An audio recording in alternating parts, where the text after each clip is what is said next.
के साथ लटक कर वर्जिश लगाने लगा तो ये लियास बेटा वर्जिश मुझे वीडियो बनाने लगा। ये वालेकुम सलाम व रहमतुल्लाह। वर्जिश पहले ही डरा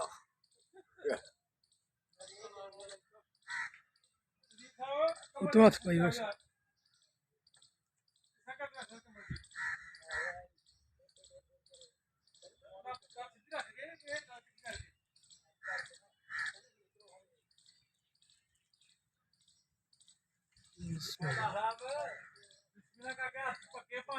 ठीक है जी ठीक है। बिस्मिल्लाहिर्रहमानिर्रहीम।